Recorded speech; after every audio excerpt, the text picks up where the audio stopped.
What is up, everybody? Hope you're all doing well. Welcome back to more esports talk. Again, in the player break, the midst of nothing going on in CSGO, I'm trying my best to bring you guys some videos. Luckily enough, this past week, we've been voting on some of the plays of the decade for CSGO. Alongside that, so a few roster moves have been happening in the CSGO scene. Hopefully, come Monday, have more videos for all of you guys. First of which, brought to us by the official CSGO account, voting the best play of the entire last decade of CSGO, which ended up being Happy's Deagle Ace. And kind of ironically enough, if all of you guys, for all the OG viewers out there, this used to be, for a super short period of time, my channel intro on my old channel. So here's the best CSGO play of the last entire decade, brought to us by Happy. Scared about this. They aren't rushing this time around. They're taking their sweet time, hoping to catch somebody peek on Envy's side. And well, that's what happens when you go around the corner. Happy with one dig.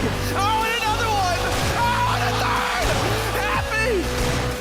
He can get another one here too, Dupree is like sweating bullets. Happy's gonna get the quad kill in the ace. What is this? But it was Fishy, dude. We all know Fishy for some leaks out there, some things going awry over the past year or so in CSGO. It's been a great time for him. He also ran an unofficial poll for the worst play of the CSGO decade. Certainly something I was more interested in, and it came down to the now notorious, the infamous Summit1g Molotov fail. If you guys have not seen it, well, of course, I'm going to play it. Back to back, but he gets caught trying to trade out a gun. Fugly finding another one. Jason R trades it back, and now it's Summit in the 1v1 to try and close this out against Fugly. Fugly playing it aggressively now, but Summit's gonna clutch it, and Splice will close out map number 1, 16-11. Oh wait, what? Okay then. No, what happened? Oh no, Summit! No! And I don't know about you guys, but me personally, I didn't agree with the worst play of the decade. You know, when it comes time for a stand-in streamer to come back to CSGO and have a fail, is that really much of a surprise? I don't know. The way it happened, yes, it was obviously huge, but the repercussions of it were not gigantic, I would say, and not necessarily unexpected results overall for that team with him as a stand-in. When it comes time for one of the best players in CSGO history, whiffing a knife and then blowing a series of what it led to being a blown best-of-3 series, I would say simple play was a pretty utter big failure, especially because of how good of a player he is. Alongside that, an entire team forgetting to actually defuse the bomb, the primary goal of that side of the game in G2. I think those are also very, very big failures that easily could have won on top of that. Let's hope for more failures. Let's hope for even more successes, though, over the next decade. And maybe, think about this, guys. Maybe 10 years from now, I will again be recapping for all of you guys the best play and the worst play of the next CSGO decade. I hope I am. But imagine, I'll be so old when I do it.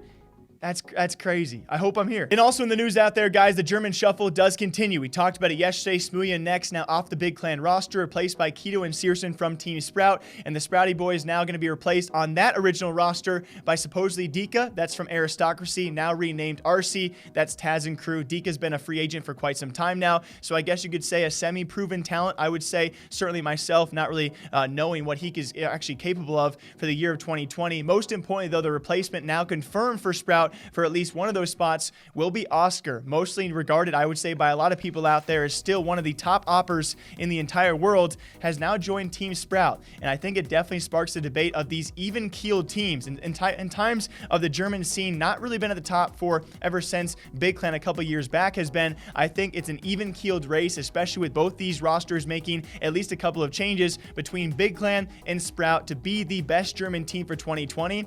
It's going to be very interesting to see. I think Sprout, with their old roster, had a better 2019 than Big, and that's not a hard argument to make. But now with these changes, it's going to be very interesting. You have Keto and Searson, proven talents, going to Big Clan as they make their bigger moves. But then you have one of the best and world-renowned oppers joining Sprout and Oskar, who, by the way, taken to an HLTV interview, I will link the full thing down below. He reveals some great information there, was about to give up on playing entirely until this offer came around. He further confirms he will never be going to North America because he's not younger and he has roots in his home country. If he were younger and had no roots, he would go to America based off a couple of offers immediately in a heartbeat. But he'll be staying inside this German roster, guys. I am super excited to see what this race does entail for in times of Sprout versus Big Clan. On top of that, though, we still have no idea where Nex or Smooya will go. It's going to be very interesting to see if any of these regions out there that have been in slumps, right? I would say 2019, dominated by Danish. Of course, North American had their run as well. We've seen Brazil in a slump. We've seen France kind of up and down. Vitality, certainly the strong suit there. G2 has been doing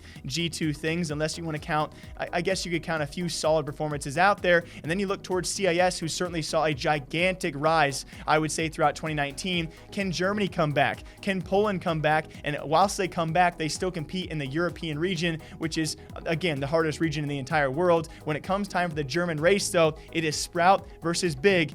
Who do you think will win? Because, well, one of the best operas in the entire world is giving what could be his last run on Sprout. We'll see what he can actually do for them. And I don't know why. I'll say this quietly. I don't know why I'm worried about the future of Oskar. I really am. I'm curious if this will be his last team run or if he actually gets to prove himself on a top-tier team again. I don't consider Sprout to be. Maybe they could climb to be. But I'm very, very curious what his future does, because I don't have the full faith there in a guy like Oskar. Still certainly one of the best at what he does, but certainly there's a worry inside of me of him working out on this roster. Until next time, I hope you guys all enjoy. But back here Monday, breaking down more CSGO news. If you guys want to stop by this weekend or all next week, we break down gaming and esports news in general as well on top of all of that. Until then, take care of yourselves. Drink your coffee, okay? You need it. Or water. Bye.